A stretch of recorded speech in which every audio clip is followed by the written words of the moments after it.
nuevo episodio acá en Detrás de Cancha Radio, bienvenidos. Hoy vamos a estar conversando con Camilo Esperanza. Él es entrenador uruguayo que ha tenido la oportunidad de trabajar con el Fútbol Club Barcelona en su academia. Estuvo también en el Auckland City de la Liga de Australia. Hoy está en el Guayaquil City de Ecuador. Y bueno, vamos a estar conversando con él, 37 años de edad. Vamos a hablar de sus inicios en el fútbol, de su labor como entrenador y más. Entonces ya vamos a irle llamando. Recuerden, uruguayo, entrenador Camilo Esperanza, que hoy hace vida en el Guayaquil City de Ecuador. Profe. Hola Alejandro. Profe, ¿cómo está? Bienvenido a Detrás de Cancha. ¿Cómo está? Muchísimas gracias por la invitación. ¿Todo bien? Todo bien, un placer. Bueno, igualmente, muchas gracias. Profe, ¿de dónde nació su gusto por el fútbol? Bueno, yo soy nacido en Uruguay y en Uruguay somos 3 millones de personas, pero algunos dicen que hay 3 millones de entrenadores de fútbol. Así que siendo uruguayo, si uno quiere practicar deporte, no tiene muchas alternativas más allá del fútbol, ¿no? Por suerte hoy en día ha cambiado un poco la cosa porque hay otros deportes que han crecido, pero cuando yo nací hace ya 38 años, a principios de los años 80, el fútbol era prácticamente la única alternativa, ¿no? ¿Jugó al fútbol como tal? Sí, bueno, yo te cuento rápidamente. Yo nací me crié en un barrio de clase obrera de la zona oeste de la capital del Uruguay, Montevideo. Y bueno, como todo el mundo, ¿no? Prácticamente empecé jugando al fútbol en la calle, ¿no? Con mi hermano, con amigos. Y a los 5 años ya empecé a jugar federado, digamos, ¿no? En el club de mi barrio. Y bueno, a medida que me iba gustando y mi padre sobre todo, que fue siempre el que me alentó en la práctica del fútbol, a medida que yo iba creciendo, me iba gustando y yo tenía ganas de seguir aprendiendo, fui pasando a otros clubes un poco más reconocidos, ¿no? Hasta que las vueltas de la vida hicieron que llegara a debutar en Primera División en el año 2001. Pero bueno, dejé de jugar al fútbol muy joven, con 23 años, que fue cuando me fui a vivir a Barcelona. ¿Con quién llegó a jugar? ¿Con qué equipo? Bueno, yo jugué en primera división. Bueno, primero debuté en categoría, digamos, profesional, en segunda división, a principios del año 2000. A principios del año 99. Y luego en primera división jugué en Rentistas, que es un club que hoy por hoy está líder del campeonato de Primera División de Uruguay. Y jugué también en un equipo que se llama Deportivo Colonia y también jugué una temporada en la segunda división del fútbol mexicano. Fíjese. ¿Y por qué se retiró tan a corta edad? ¿Alguna lesión? Ojalá, ojalá, Alejandro. Hay mucha gente que dice que se retiró por una lesión. Yo desgraciadamente no tuve la suerte de tener esa excusa. Yo me retiré porque era muy malo. Uy. Me alcanzó para lo que me alcanzó, ¿no? Me alcanzó para tener una infancia y una adolescencia y una juventud espléndida, siempre ligado al fútbol. Pero al llegar a Primera División, ahí las cosas, la pirámide, digamos, se hace más estrecha en la parte de arriba, ¿no? Claro. Y si bien yo iba jugando y no tenía problemas, económicamente no me resultaba ya atractivo en esa época. Me refiero al dinero para poder pagar los pasajes de bus, para poder ir a entrenar cada día, ese tipo de cosas, ¿no? Claro. Y bueno, en ese entonces se dio también la circunstancia de que hubo una crisis económica muy fuerte en el Uruguay, en el año 2002, pero que sacudió el país durante muchos años. Y entonces con mi señora tomamos la que hoy es mi señora, en ese entonces era mi novia, tomamos la decisión de casarnos y de irnos a vivir a Barcelona. Entiendo. Profe, ¿un equipo favorito suyo en Uruguay? No sé si puedo adivinar. Defensor Sporting, quizás. Sí, bueno, con Defensor siempre tuvimos una relación, en mi familia, una relación muy muy estrecha, ¿no? Un tío abuelo mío jugó en Defensor en los años 50, fue capitán del club. Mi papá llegó a jugar en primera división con Defensor y siempre fue hincha de Defensor.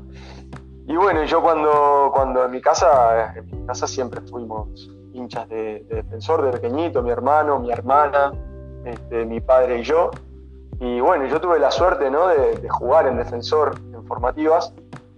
Que bueno, jugar en formativas en Uruguay, me imagino en todos lados, ¿no? En todos lados es difícil, pero en Uruguay es particularmente complicado porque solamente hay fútbol juvenil en los equipos profesionales, ¿sí? No es como en España, por ejemplo, donde hay multitud de equipos en donde los niños y los jóvenes pueden jugar al fútbol. En Uruguay, cuando uno tiene 15, 16 años, solamente hay 30 equipos en donde uno puede jugar, y a mí me tocó la fortuna de poder jugar en Defensor, que es una de las canteras de donde salen más jugadores para la selección, por ejemplo, ¿no? Claro. Profe, uno al ver a la selección uruguaya, bueno, todo lo que logró esta última década, uno pensaría, ¿no?, que bueno, que quizás a Uruguay le pueda pasar como a Chile, pero están saliendo muy buenos jugadores de Uruguay, caso, por decir algunos, Federico Valverde, Nico de la Cruz, Bentancur, que hicieron un buen papel en ese Mundial de Sub-20 de Corea y que ahora están siendo importantes en sus equipos. ¿Cómo evalúa usted la evolución del fútbol uruguayo en estos últimos años? Claro, lo que pasa es que en Uruguay se inició un proceso, el proceso que está dando frutos hoy en día, que es el proceso del maestro Tavares, comienza en las eliminatorias para el Mundial de Brasil, ¿no? Cuando Uruguay no clasifica al Mundial de Alemania del 2006, Tavares empieza a trabajar. Estamos hablando de un proceso que ya tiene prácticamente 15 años, sí, que en el mundo del fútbol es una barbaridad, ¿no? En el mundo del fútbol, hoy en día, entrenadores que estén en un cargo durante 15 años es muy, muy, muy, muy poco frecuente, ¿no? Entonces, justo ayer lo comentábamos con Paul, el entrenador del equipo que yo trabajo aquí en Ecuador, y con Joan, que es un asistente que se ha incorporado también al club, que viene del Villarreal. Hablábamos precisamente de eso, ¿no? Del proceso de la selección en Uruguay, que es algo que el cargo de entrenador trasciende lo que es meramente el rol de seleccionador de la selección absoluta, ¿no? En Uruguay, a partir de la era Tavares, se ha profesionalizado todo lo relacionado con la selección. No es solamente que Tavares elige jugadores y los pone a jugar en los partidos de eliminatorias, sino que además por él pasa todo el proceso de selecciones juveniles, la configuración de los cuerpos técnicos de juveniles, un montón de proyectos que se han empezado a poner en marcha con chicos de 12, 13, 14 años del interior del país, para que empiecen a venir a Montevideo, donde está el complejo de la selección, para empezar a iniciar ese rumbo y ese camino, ¿no? Entonces, tú hablabas de Valverde. Valverde hoy tiene 21 años. Es un chico que cuando Tavares empezó tenía 6 años, y Valverde pasó por todas las selecciones juveniles, sí, de Uruguay. Entonces no es una casualidad que Uruguay, apoyado y sostenido por unos resultados bastante importantes a nivel de selección absoluta, es verdad, pero no es casualidad que hoy en día sigan apareciendo jugadores. Tú nombrabas a Valverde, Bentancur, Nico de la Cruz, está Torreira, está Maxi Gómez. Es decir, hay una cantidad impresionante de jugadores que van surgiendo y que además en la selección hay un proyecto para ellos, en la selección absoluta quiero decir, y se les va dando cabida en un constante proceso de cambio y de evolución, ¿no? Entonces yo lo atribuyo fundamentalmente al rol del maestro Tavares y también, claro está, a la paciencia y la visión de unos directivos que han ido cambiando ellos a lo largo del tiempo, porque a lo largo de estos 15 años han habido diferentes presidentes al frente de la Asociación Uruguaya de Fútbol, la Federación de Fútbol de Uruguay, sí, y que han tenido la visión de mantener al maestro en el cargo, ¿no? Claro, es algo súper fundamental, ¿no? Para que el proyecto esté caminando como lo viene haciendo. Profe, cuando usted se retira del fútbol, de la práctica del fútbol como profesional, ¿ya tenía esas ganas de ser entrenador? ¿Qué va? ¿Qué va? Si yo cuando me fui a vivir a Barcelona, yo era un inmigrante sudamericano más. Yo llego a Barcelona con mi señora, 23 años yo, 22 años ella, no conocíamos a nadie y yo empecé ahí en Barcelona trabajando, ¿qué te voy a contar? Lavando coches en estacionamientos o trabajando en depósitos, cargando cajas. Me fui a buscar la vida a Barcelona, a España, como un inmigrante, como tantos inmigrantes se buscan la vida en Europa, ¿no? Sudamericanos y de todas partes del mundo. Y yo estaba muy enfadado con el fútbol. Es decir, yo desde los 5 años sabía que quería ser futbolista profesional y bueno, algunos podrán decir que lo conseguí porque llegué a jugar algunos partidos en primera división, pero desde mi punto de vista yo como futbolista había fracasado y estaba muy, muy dolido con el fútbol y no quería saber nada. Y así estuve durante un par de años, hasta que, bueno, en conversaciones con un muy querido amigo me ayudó a abrir los ojos y me ayudó a ver que el fútbol es mi vida, que el fútbol es mi pasión, es lo único que yo me visualizaba haciendo por el resto de mi vida, ¿no? Y a partir de entonces fue cuando tomé la decisión de formarme, ¿no? Para ser entrenador, de hacer los cursos de la Federación Catalana de Fútbol, de conseguir las licencias UEFA y un montón de cosas más, ¿no? que entran dentro de lo que es la formación del entrenador y que no pasan estrictamente por conseguir las licencias, ¿no? Conseguir las licencias es la parte formal, digamos, del proceso de formación del entrenador, pero hay muchísimas cosas que pasan por fuera de todo ese entorno de formación académica, digamos, que creo que son los más relevantes para que uno se eduque y se forme como entrenador. Claro. Profe, en Cataluña es donde principalmente, bueno, su trabajo principal como entrenador es en la academia del Barcelona, ¿no? Pero ¿cómo fue ese proceso antes de llegar allí? Claro, a ver, siempre pasa, ¿no? Que está claro que trabajar en el Barça obviamente es uno de los highlights, ¿no? De la vida profesional de cualquiera, sea en el ámbito que sea, por la dimensión que tiene el Barcelona.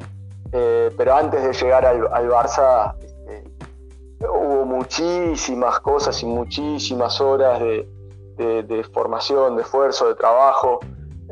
Yo mi primer trabajo fue como entrenador del equipo sub-14B de un club que se llama Club Deportivo Masnou, que es un club bastante tradicional del fútbol en Cataluña, ¿no? Y a partir de ahí fui pasando por muchos clubes del fútbol catalán. Al nivel local, algunos de ellos son bastante conocidos, pero en el exterior, lógicamente no, porque lo que se consume de España, el fútbol que se consume de España es el de primera y segunda división, como mucho, ¿no?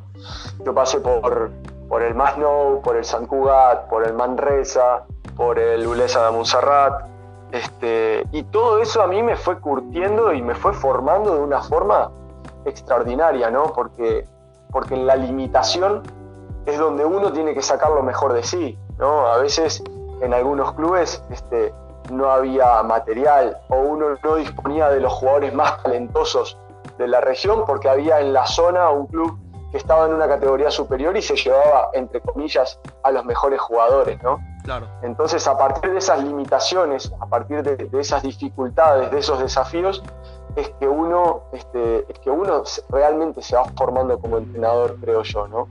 En el hecho también de entrenar jugadores jóvenes, de entrenar jugadores que no tienen un caudal cultural desde lo táctico muy, muy amplio, es donde uno tiene que ingeniárselas para llegar a ese grupo de jugadores, ¿no? y para intentar dejarles algo y transmitirles algo.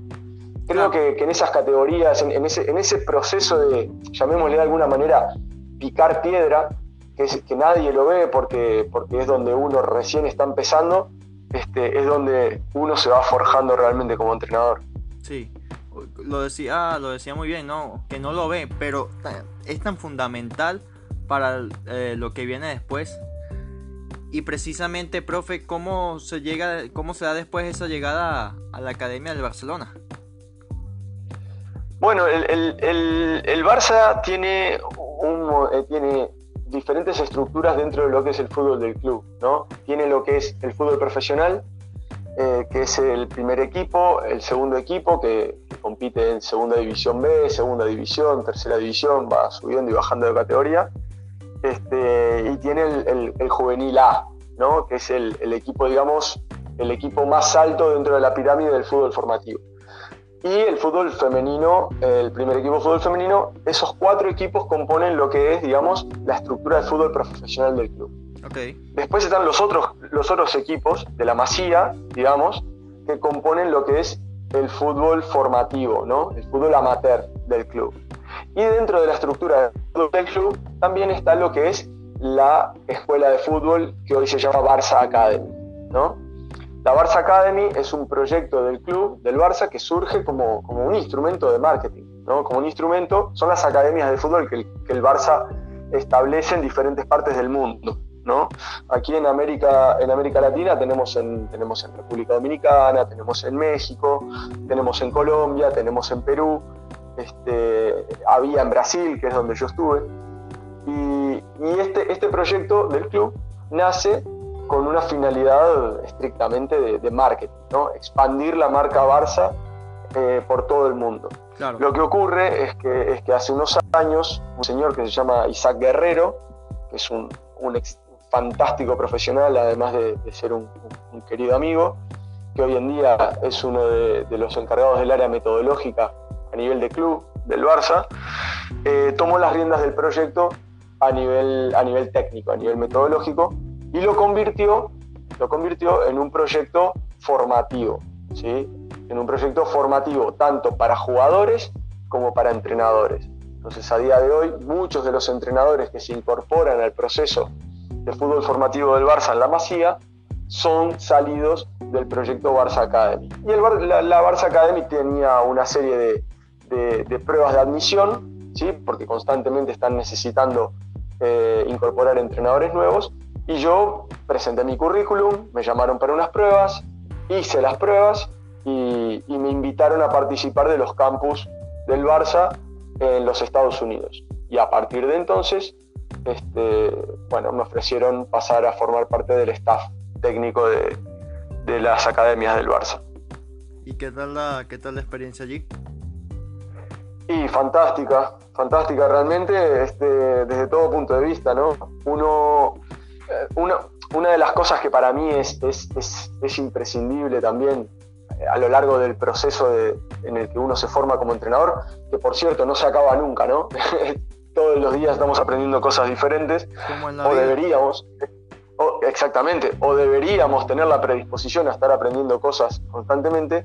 Para mí una de las cosas más importantes es la gente que a uno lo rodea, ¿no? De quién uno se rodea, porque esa gente es la que puede empezar a generar inquietudes y curiosidades en uno, ¿no? Si uno está en un contexto donde la gente tiene un nivel muy alto y se tratan temas interesantes o temas que le llaman la atención a uno, seguramente uno va a hacer lo posible por informarse acerca de esas cuestiones y va a crecer. Si uno está en un entorno en el que nadie dice nada interesante y nadie aporta nada nuevo, seguramente en esos contextos uno se empieza un poco como a marchitar, ¿no? Y te imaginarás que el contexto de las academias del Barça es un contexto muy rico, precisamente porque hay personas muy capaces al frente de ese proyecto que hacen que uno esté aprendiendo constantemente, que favorecen el contexto para que uno aprenda. Al margen de otras cosas que son extraordinarias también, pero porque también lo forman a uno, como es hacer campus en 8 ciudades de Estados Unidos en un verano y conocer todo el país, lugares a los que uno normalmente no iría por turismo, ¿no? Como yo que sé, Oklahoma, o como San Luis, o como Cincinnati, lugares a los que uno normalmente no iría como turista. A mí con el Barça me tocó viajar a Australia, me tocó viajar a Japón. Son experiencias que no tienen precio, al margen de lo que te comentaba antes, ¿no? De todo lo que uno aprende en un contexto tan rico. Claro. ¿Alguna anécdota que siempre se le vaya a quedar en la memoria durante su estadía con el Barça? Bueno, a mí sinceramente, yo tuve la suerte, el privilegio de ser el director técnico de las academias del Barça en Brasil, ¿no?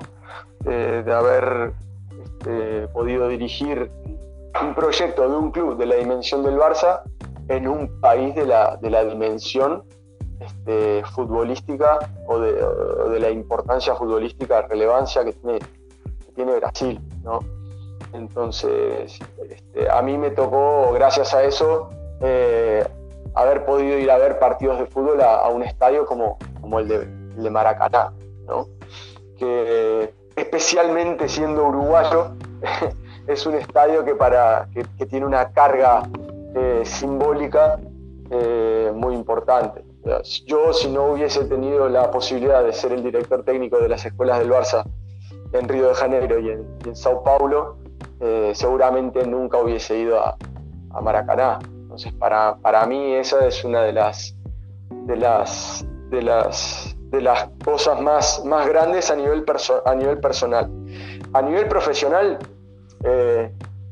yo he tenido la suerte de estar en un despacho durante 3 horas reunido con Francisco Seirulo, que para mí, desde mi punto de vista, es una de las personas que ha cambiado la forma de entender el juego y la forma de entrenar el fútbol, y que ha tenido un impacto fantástico a nivel mundial. Francisco Seirulo, para los que no lo conozcan, no sepan quién es el director de metodología del Barça.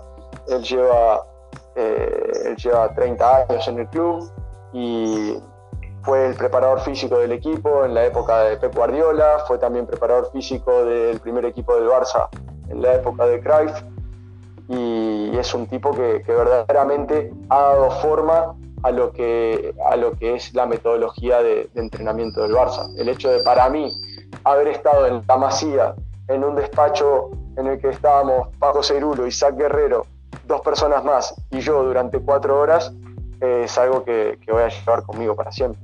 Claro. ¿Y durante su estancia allí logró compartir en algún momento con alguno de los técnicos que tenía el Barça? No, porque yo prácticamente durante el 90% del tiempo que estuve trabajando en el Barça, estuve fuera del país. Yo siempre, desde que entré a trabajar en el club, siempre estuve de viaje o haciendo campus en algunas partes del mundo, o estuve luego en la Academia de Brasil y más adelante en el proyecto de Estados Unidos de Arizona. Entonces, realmente, durante ese periodo que estuve trabajando en el club, estuve muy pocos días en Barcelona. Me tocó estar casi siempre fuera de Cataluña. Entiendo. Profe, si algo se caracterizó el Barça en la época que usted nombraba de Pep Guardiola, era ese trabajo que se hacía en la cantera, ¿no? Recoger esos frutos que se hacía en la cantera, pero eso, tratando de verlo de cierta manera, se ha perdido un poco. Si uno hace una pequeña comparación, ¿a qué cree usted que se debe debido quizá esa falta de confianza ahora en los frutos que pueda dar la cantera? Sí, yo no sé, me cuesta un poco hablar estando fuera del club, ¿no? Yo no desconozco qué es lo que ocurre a nivel interno, ¿sí? La Masía a día de hoy sigue formando jugadores de primerísimo nivel, igual que lo hacía hace 5 años, igual que lo hacía hace 10 años, igual que lo hacía hace 15 años, ¿no? De hecho, hoy en día las ideas del juego de posición o las ideas del juego de ubicación siguen tan vigentes como nunca, y sobre todo porque ha pasado el tiempo, han pasado los entrenadores y esas ideas se han ido mejorando, ¿no? La incorporación de Isaac Guerrero al área de metodología junto con Paco Seirulo para mí le va a dar además una vuelta más a la metodología del club, lo cual seguramente va a favorecer que en el futuro sigan apareciendo jugadores fantásticos en el Barça. Ahora, hay una cuestión que creo que es un poco cultural, ¿no? El Barça en los últimos años ha dejado de ser un club catalán para ser un club universal, ¿no? Sí. El Barcelona es un club muy peculiar y que contrasta con la mayoría de clubes europeos. ¿Por qué? En España hay solamente 3 equipos que no son sociedades anónimas, que son clubes, es decir, que son propiedad de los socios. Correcto. Son el Barça, el Real Madrid y el Athletic de Bilbao, ¿sí? Sí. En el Barça ocurre que la gente que va al estadio, que va al Camp Nou, son todos abonados, es decir, son todos socios que tienen un abono comprado, es decir, son gente de la tierra, son gente del país, son gente de Cataluña, ¿sí? No son aficionados que van rotando cada semana en función de quién pudo comprar la entrada y quién no, como ocurre en la mayoría de estadios, ¿sí? Claro. En la época de Guardiola se dio la circunstancia de que Pep es un chico catalán que desde muy, muy, muy jovencito entró a la Masía, que entiende lo que es el club, que entiende lo que es el Barça, que conoce la cantera, y seguramente por eso no le tembló el pulso a la hora de jugársela por los chicos de la cantera, por los chicos de la Masía, ¿no? Quizás los entrenadores que vinieron después, por no ser catalanes, por no haber pasado por la Masía, les cueste un poco más confiar en los chicos de la cantera. Además de que hoy el club, por lo que te decía, de que ha dejado un poco de ser un club esencialmente catalán para ser un club universal, tiene unas necesidades en cuanto a resultados que no existían hace 15 años. Durante toda mi juventud, el Barça no ganó nada. El Barça ganó la Champions, que creo que fue en el 92. Correcto. Con aquel gol de Koeman. De Koeman, si no me equivoco, y después hasta Pep no volvió a ganar nada, ¿no? Entonces el club ha entrado en una dinámica en la que el resultado se exige por encima de cualquier cosa. Cuando en la época de Rijkaard, en la época de Pep, se exigía buen juego por encima de cualquier cosa. Entonces creo que las circunstancias han cambiado y las personas han cambiado. Que la Masía sigue formando jugadores de primerísimo nivel hoy, igual que hace 5, 10 o 15 años, no me cabe la más mínima duda. Muy bien. Profe, usted prácticamente, si uno revisa su trayectoria, ha estado de polo a polo. Usted lo decía, comenzó en Uruguay, después fue a Barcelona. Después de Barcelona, ¿cómo llega a Nueva Zelanda? Qué buena pregunta. Mira, yo en la época en la que trabajaba para el Barcelona, viajaba solo, ¿sí? Yo tengo a mi esposa, tengo un hijo de 11 años, que hoy en día tiene 11 años, y bueno, cuando empecé a trabajar para el Barça me tocó viajar mucho, y por diversas circunstancias me tocaba viajar solo. Y bueno, ver a mi familia cada 4 o 5 meses es durísimo, sobre todo teniendo un niño pequeño, ¿no? Teniendo un hijo que cuando yo empecé a trabajar para el Barça tenía 8 años. Y bueno, te imaginarás, es súper complicado estar fuera, no estar en los cumpleaños de tu hijo, no estar en tus cumpleaños, en el cumpleaños de tu esposa. Se genera a nivel familiar una situación difícil. Por suerte mi esposa siempre me apoyó en esta locura, en este sueño de seguir al fútbol a todos lados, y me entendió siempre de la mejor manera, pero bueno, llega un punto en el que uno también tiene que intentar equilibrar las cosas, ¿no? Claro. Y bueno, apareció la oportunidad de ir a trabajar a Nueva Zelanda, a un club que tenía ganas de hacer las cosas bien, que tenía ganas de hacer las cosas diferentes, un club que constantemente está presente en el Mundial de Clubes, que habitualmente está presente en el Mundial de Clubes, y en un país que ofrece todas las comodidades y todas las garantías para que uno pueda llevar a su familia y estar tranquilo ahí como es Nueva Zelanda, ¿no? Es un país realmente fantástico. Entonces, bueno, llegó esa oferta, llegó esa posibilidad, pusimos en familia todas las opciones en la balanza y bueno, primó lo familiar, primó la armonía familiar y decidimos marchar para allá y ahí pudimos ir todos juntos. Entonces, de alguna manera, nos pudimos reunir como familia en Nueva Zelanda. Nueva Zelanda nos aportó sobre todo eso. Profe, ¿y cómo se vive el fútbol en Nueva Zelanda? Más allá de lo que uno muchas veces puede ver a medida de selección y a medida de clubes, como lo estaba diciendo cuando el Auckland clasifica a los mundiales. Claro, Nueva Zelanda es un país de rugby, ¿no? Además. Claro, Nueva Zelanda es un país que en invierno juega al rugby y en verano juega al cricket. Y además en verano sí hay un campeonato de fútbol. Es decir, el fútbol es un deporte totalmente secundario o es el tercer o cuarto deporte del país, ¿no? Sí. Entonces se vive pues con mucha normalidad y ojo, y no digo que esté mal, le dan la importancia, le dan al fútbol y al deporte en general, porque a ellos les encanta el rugby, pero nadie sufre demasiado por el rugby tampoco, lo disfrutan, ¿sí? Pero si su equipo de rugby pierde, se van a su casa y la vida continúa y están tranquilos, ¿no? Entonces el fútbol se vive, pues eso, como una actividad, como un deporte minoritario, en el que la gente va sobre todo a disfrutar, en el que los niños y los adultos juegan por el placer de practicar el fútbol y sin estar pensando realmente en llegar a ser profesionales el día de mañana, porque la competición de fútbol de primera división en Nueva Zelanda es semiprofesional, es decir, se paga algo de dinero, pero realmente hay muy pocos jugadores que vivan del fútbol.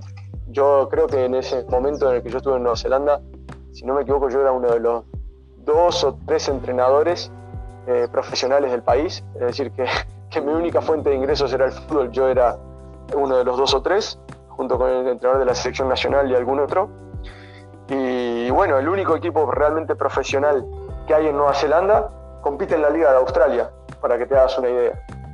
O sea, el fútbol se vive con tranquilidad, como un deporte, como realmente lo que tiene que ser. Y bueno, eso también provoca que no surjan demasiados jugadores de élite de Nueva Zelanda. Aunque tienen talento, tienen la capacidad, tienen condiciones como para llegar a ser profesionales, pero el país no invierte recursos realmente en el desarrollo del fútbol.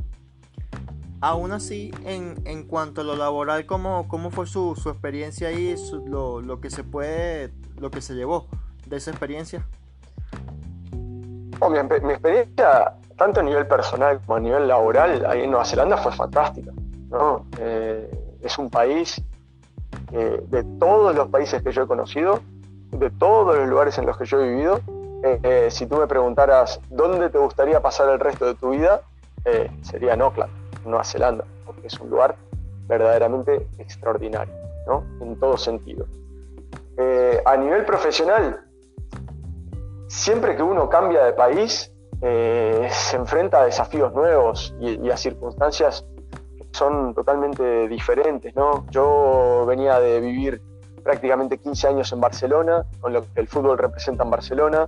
Soy uruguayo, con lo que el fútbol representa en Uruguay. Estuve prácticamente 2 años en Brasil, con lo que el fútbol representa en Brasil. Sí.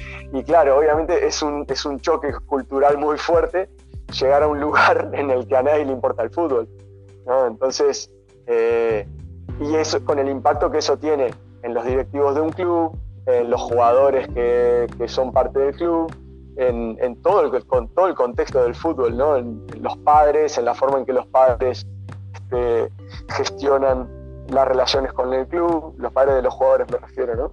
Sí. Entonces, en la forma en que los aficionados se relacionan con el club, genera un impacto muy grande. Algunas cosas son negativas o cuesta más asimilarlas, y hay otras cosas que son muy positivas también, ¿eh?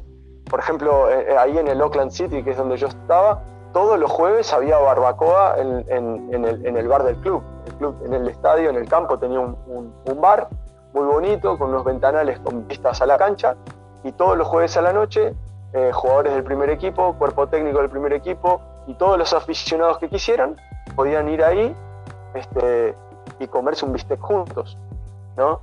Eso en el Barça es imposible, ¿no? Es inviable. No hay forma de acceder a los jugadores. En cambio, en el Auckland City, por la dimensión que tiene el club y por la forma en la que se vive el fútbol, eso pasa todas las semanas, ¿no? Entonces, es lo que te digo.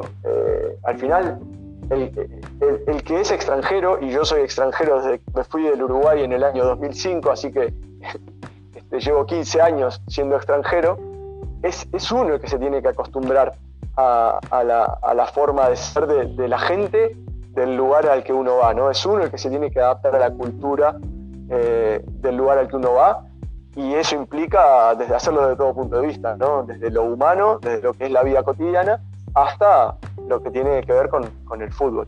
Hay que ser muy respetuoso y hay que intentar adaptarse y enriquecerse, ¿no? Y uno a lo largo de este proceso va viendo que no hay verdades absolutas, que nadie tiene razón, que nadie está equivocado, que todos podemos tener nuestra opinión y todos tenemos que convivir con ella, ¿no? Es así, profe.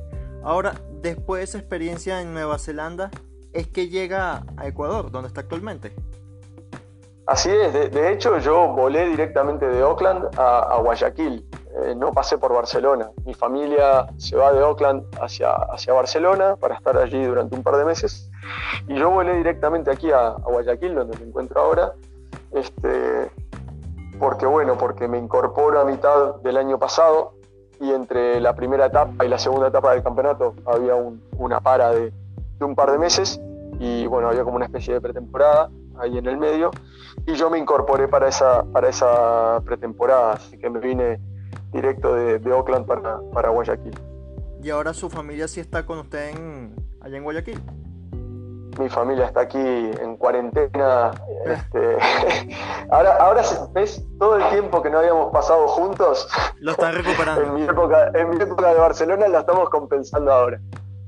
Muy bien. Profe, tengo entendido que usted allá en el Guayaquil está como auxiliar del primer equipo, pero a la vez como director de las categorías formativas, ¿no?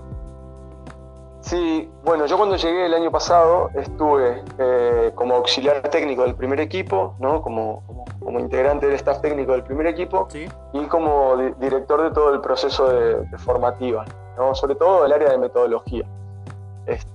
Sin embargo, al empezar esta temporada, el club decidió o me propuso estar exclusivamente con el primer equipo para poder dedicarle todo mi tiempo, mi atención y mi energía al proyecto del primer equipo, lo cual me pareció totalmente razonable. A mí me encanta la formación, me encanta la formación de jugadores, pero sobre todo la formación de entrenadores, el intercambio con entrenadores me parece riquísimo, pero el club entendió que era prioritario que yo me dedicase solamente al primer equipo, así que desde enero de este año estoy exclusivamente con el primer equipo.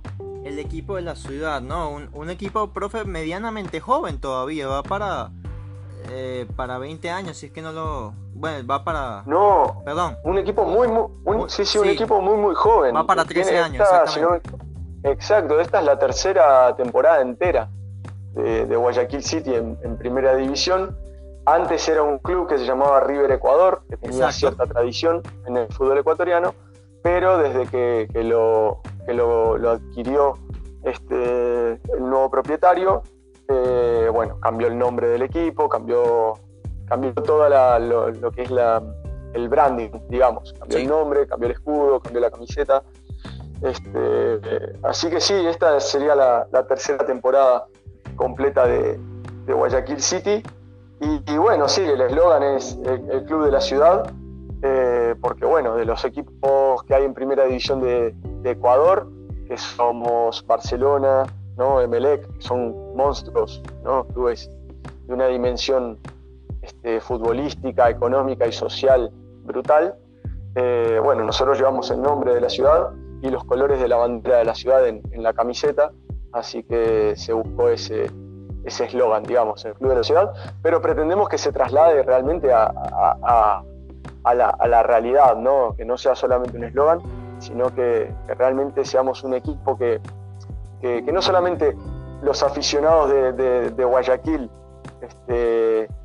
contar con la simpatía de ellos, sino que somos un club que también busca hacer cosas por la ciudad, ¿no? Es un club que ahora en estos momentos que se está viviendo en la ciudad, por cierto, muy tristes, ¿no? Donde ha fallecido muchísima gente, víctimas del coronavirus.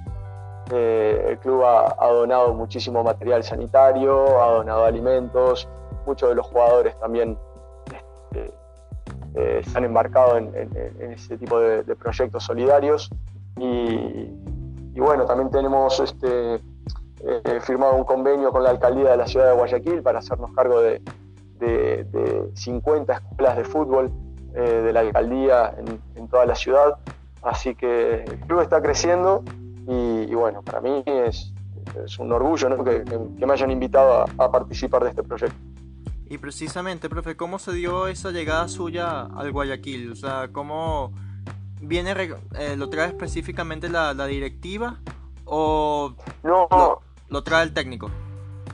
Claro, yo soy, bueno, este es un club muy peculiar, ¿no? Es decir, es un club que está creciendo en masa social, que está creciendo en aficionados y está creciendo en estructura, pero todavía podemos decir que es un club muy familiar, ¿no? Todos nos conocemos, los integrantes del cuerpo técnico nos conocemos con todos los integrantes del área de oficina, interactuamos bastante.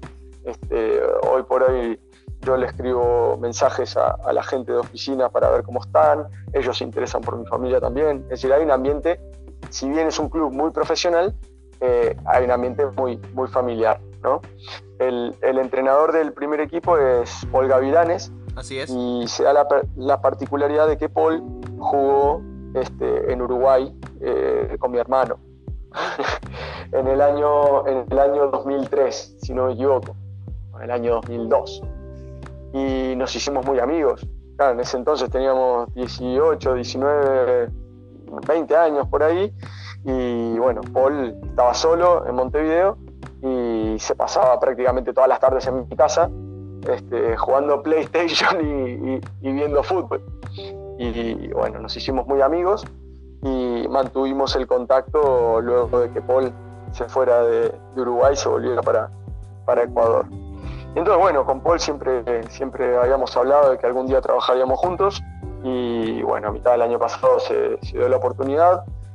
Yo tenía ganas de encarar un proyecto en un primer equipo, en un club profesional y bueno, se dio la oportunidad en Guayaquil City, que me parece un club que está llamado a hacer cosas muy importantes, y en una liga que dentro del escenario sudamericano es una liga muy, muy relevante, ¿no? como la liga ecuatoriana. Claro, así que cuando Paul me ofreció la posibilidad de venir por aquí, pues no, la verdad no lo dudé ni un segundo. ¿Y cómo evalúa usted la liga ecuatoriana hoy en día? Mira, te soy sincero, me parece que es una liga que va a crecer muchísimo, ¿no? Va a crecer muchísimo porque bueno, el propietario de nuestro club, Miguel Ángel Lor, hoy por hoy es el presidente de la Liga Pro, ¿no? De la Liga del país, que se formó el año pasado, y realmente están tomando una serie de medidas que son bastante revolucionarias en todos sentidos, ¿no? Yo creo que la liga va a crecer mucho en Ecuador. Y sobre todo porque a nivel futbolístico están pasando cosas muy interesantes, ¿no? Están llegando entrenadores de un nivel muy alto, sí, y está habiendo cada vez más equipos que se animan a jugar de una manera que no solamente es muy competitiva y que seguramente te acerca a la victoria, o por lo menos yo creo que te acerca a la victoria, cada vez más equipos que practican elementos del juego de posición, ¿no? Como los hermanos Rescalvo en Emelec, como Miguel Ángel Ramírez en Independiente. Nosotros intentamos hacer algo similar en Guayaquil City.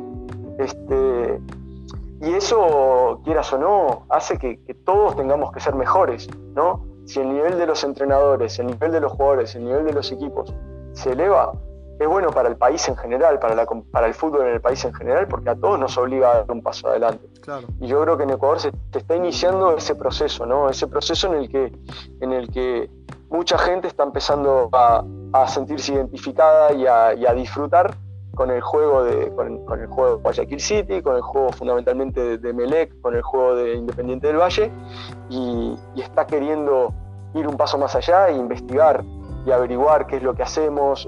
A mí, te podrás imaginar, constantemente a través de redes sociales me llegan mensajes de entrenadores en diferentes partes de Ecuador, en diferentes partes de Sudamérica, felicitándonos por cómo juega nuestro equipo, pero además será posible hacer una pasantía, nos gustaría ir allá, conocer, ver lo que hacen. Eso yo creo que eleva el nivel del fútbol en el país, ¿no? Y en la medida en que todo esto se vaya trasladando al fútbol formativo, va a tener un efecto dominó brutal, ¿no? Van a ir llegando cada vez mejores jugadores a primera división. Nosotros vamos a tener que invertir cada vez menos tiempo en formar a los jugadores que vamos sacando de la cantera, y eso no va a hacer más que acelerar el proceso y a mejorar el entorno para todos. Claro, y también positiva la llegada del técnico Jordi Cruyff a la selección mayor.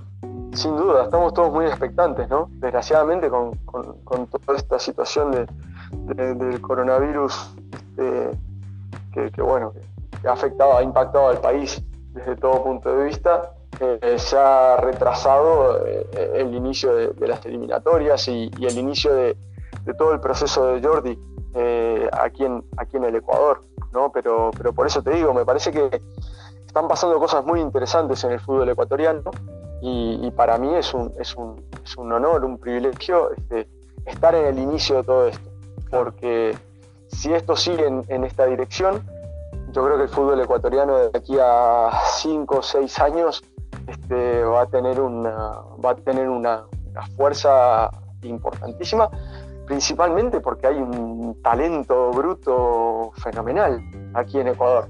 O sea, el jugador ecuatoriano es un jugador que perfectamente tiene potencial para jugar en cualquier liga del mundo. Lo que ocurre es que desgraciadamente en este país no se le ha dado la importancia que se merece a la formación de los entrenadores, ¿no?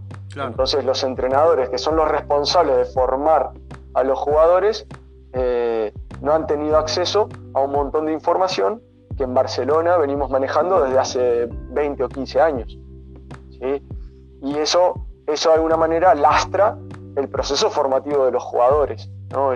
Todo el mundo cuando se habla de inversión, a mí me preguntan mucho, ¿no?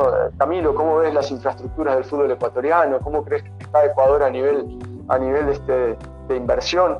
Yo siempre digo lo mismo. Todo el mundo asocia inversión con construir más campos, con construir más vestuarios, con construir zonas húmedas, con construir todo lo que quieran. Pero eso no forma jugadores. Claro. Los que forman jugadores son los entrenadores. La inversión, para mí, diferencial, es aquella que se hace en conocimiento. Tú puedes tener todos los campos del mundo, de césped sintético, híbridos, de última generación, lo que tú quieras. Si tú no tienes personal capacitado para formar a los jugadores, no vas a sacar mejores jugadores. Por más campos extraordinarios que tengas, no vas a sacar mejores jugadores. Es así.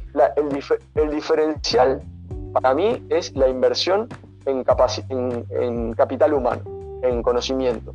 Por eso yo siempre digo, aquí a veces se está generando un poco de debate, ¿no? Como siempre ocurre, por otra parte, ¿no? Si tienen que venir entrenadores extranjeros, porque claro, vienen entrenadores extranjeros a sacarle el trabajo a los entrenadores ecuatorianos. Yo digo, aquí no se trata de entrenadores extranjeros o entrenadores nacionales. Se trata de entrenadores extranjeros y entrenadores nacionales. Claro. Porque nosotros quizás podemos aportar experiencias o el haber estado expuestos a una serie de conceptos el haber tenido contacto con la gente de la Masía, el haber tenido contacto con la gente de Aspire, en el caso de Miguel Ángel, ¿no? Nosotros aportamos eso. Ahora, lo que tiene el ecuatoriano de conocer la cultura, conocer al jugador, conocer las regiones del país, cómo es que funciona el fútbol formativo en cada una, eso es insustituible. Yo nunca voy a poder tener eso, o al menos no lo voy a poder tener hasta dentro de 10 o 15 años que llevo viviendo aquí. Entonces, de lo que se trata es de que los extranjeros que vengamos con el afán de aportarle cosas al país, de aportarle cosas al fútbol del país.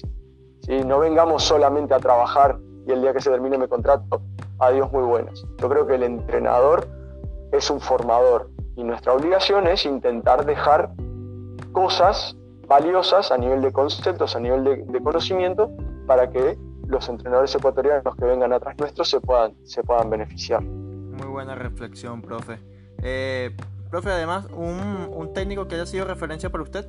Mira, yo obviamente a mí me gusta mucho muchos entrenadores, ¿no? Obviamente el más mediático de todos es Guardiola. A mí, el entrenador que más me gusta, es decir, cómo juegan sus equipos, es Guardiola. Yo cada vez tengo menos tiempo para ver fútbol por placer, ¿no? Veo mucho fútbol por trabajo, pero son sobre todo partidos de la Liga Ecuatoriana. Si tú me dijeras, solamente puedes elegir un equipo para ver los fines de semana porque no tienes tiempo para más, yo elijo el Manchester City, ¿sí? Eso no me impide apreciar y valorar el trabajo de otros muchísimos entrenadores, ¿no? Ahora, justo antes que empezáramos a hablar, estaba revisando un partido de la U de Chile de San Paoli, del año 2011 o 2012, de Copa Sudamericana contra Flamengo. Okay. Ese equipo jugaba de una manera extraordinaria, ¿no? Fantástica, y bueno, así le fue, fueron campeones de la Sudamericana con San Paoli. Es decir, me encanta ver mucho fútbol. Yo también me encanta ver la Bundesliga, me gusta el Red Bull Leipzig de Nagelsmann, me gusta ver al Friburgo de Christian Streich, me gusta mucho ver la Bundesliga. Ahora, el entrenador que a mí, en mi trayectoria profesional, más me marcó, más me enseñó, es un entrenador que para muchos es desconocido, que trabaja en el fútbol catalán, que se llama Dani Fernández, que bueno, hoy en día trabaja en uno de los clubes más importantes a nivel formativo de Cataluña, después de Barça y Español. Es un equipo que se llama Club de Fútbol DAM, que es el tercer equipo a nivel histórico en formación de jugadores en Cataluña.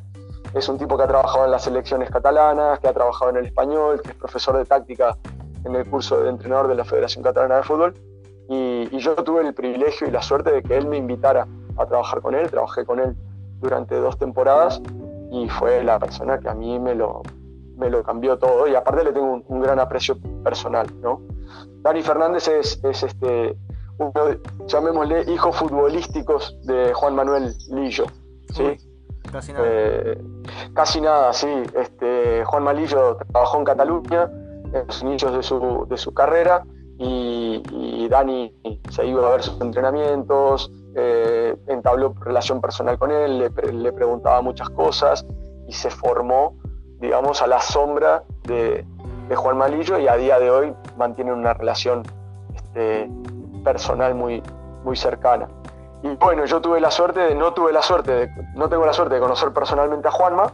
Sí he tenido la suerte de ver a sus equipos, de leer muchas de las cosas que él ha escrito, pero he tenido la suerte de trabajar con Dani, que es igual de bueno que trabajar con Juanma. Lo que ocurre es que Dani ha preferido hacer toda su trayectoria como entrenador en Cataluña, porque a él le gusta vivir en Cataluña, le gusta la formación de jugadores más que el ámbito profesional, y eso ha hecho que fuera de Cataluña no sea una persona muy conocida, pero en Cataluña es un entrenador muy conocido y muy respetado.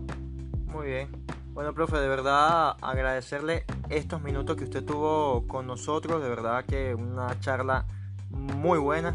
De verdad que muy gratificante esta charla, profe, y desearle el mayor de los éxitos ahora en esta nueva etapa en Ecuador. Bueno, muchísimas gracias, Alejandro. Gracias por haber pensado en mí, gracias por contactarme. A mí me encanta compartir con gente de fútbol, entrenador, periodista, aficionado, un poco las vivencias, las cosas que a mí me han ido pasando, que no son ni mejores ni peores que las de nadie. Yo soy un tipo que se crió en un barrio obrero y humilde de Montevideo y que ha tenido la suerte de las vueltas de la vida. Me han llevado a trabajar en el Barça, a formarme como entrenador en Barcelona y hoy en día poder estar en un club de fútbol profesional de una liga importante, pero sí que es verdad que hay un porcentaje de trabajo, pero yo estoy convencido que hay mucho de suerte, así que yo simplemente soy un tipo afortunado por poder ganarme la vida con el fútbol. Y antes de irme me gustaría dejar un mensaje de ánimo y de apoyo a todas las personas que están sufriendo los efectos de esta crisis del coronavirus, ¿no? Nosotros aquí en Guayaquil estamos en una situación durísima, ¿no? Con cuarentena obligatoria, toque de queda, restricción para poder salir de casa para comprar en el supermercado, pero realmente no nos podemos quejar. Nosotros somos privilegiados, hay gente ahí afuera que lo está pasando realmente mal, hay gente ahí afuera que está en primera línea intentando contener esta crisis, como son las personas del personal sanitario, policías, bomberos y otros sinfín de gente que realmente está poniendo el lomo, y me gustaría de tener un recuerdo con ellos, un reconocimiento, porque a veces veo mucha gente en redes sociales quejándose del encierro, día 30, día 40, día no sé qué, pero si estás encerrado en tu casa viendo Netflix y tomando Coca-Cola, ¿cómo te puedes estar quejando cuando hay tanta gente que realmente está sufriendo las consecuencias de esto, ¿no? Entonces, que todo esto nos ayude a repensar la forma en la que vivimos, la forma en que consumimos, y que nos haga replantearnos que realmente necesitamos una sociedad mucho más justa, mucho más igual, y bueno, y simplemente tener ese recuerdo porque realmente es terrible lo que está aconteciendo aquí en Guayaquil. Es así, profe. Y bueno, esperando que esto pase ya en todas las partes del mundo que está siendo afectado. Le mando un gran abrazo, profe. Igualmente, Alejandro, a las órdenes. Un saludo. Bien, ya lo escucharon a Camilo Esperanza, técnico uruguayo, hoy al servicio del Guayaquil City de Ecuador. Es asistente técnico del técnico Paul Gavilanes. Estuvo en Nueva Zelanda con el Auckland City, estuvo muchísimo tiempo con la Academia del Fútbol Club Barcelona, pero también nos contó sus inicios, ¿no? Su breve etapa como jugador, la situación también como inmigrante que tuvo que sobrepasar, ¿no? En Cataluña cuando llegó a España y demás.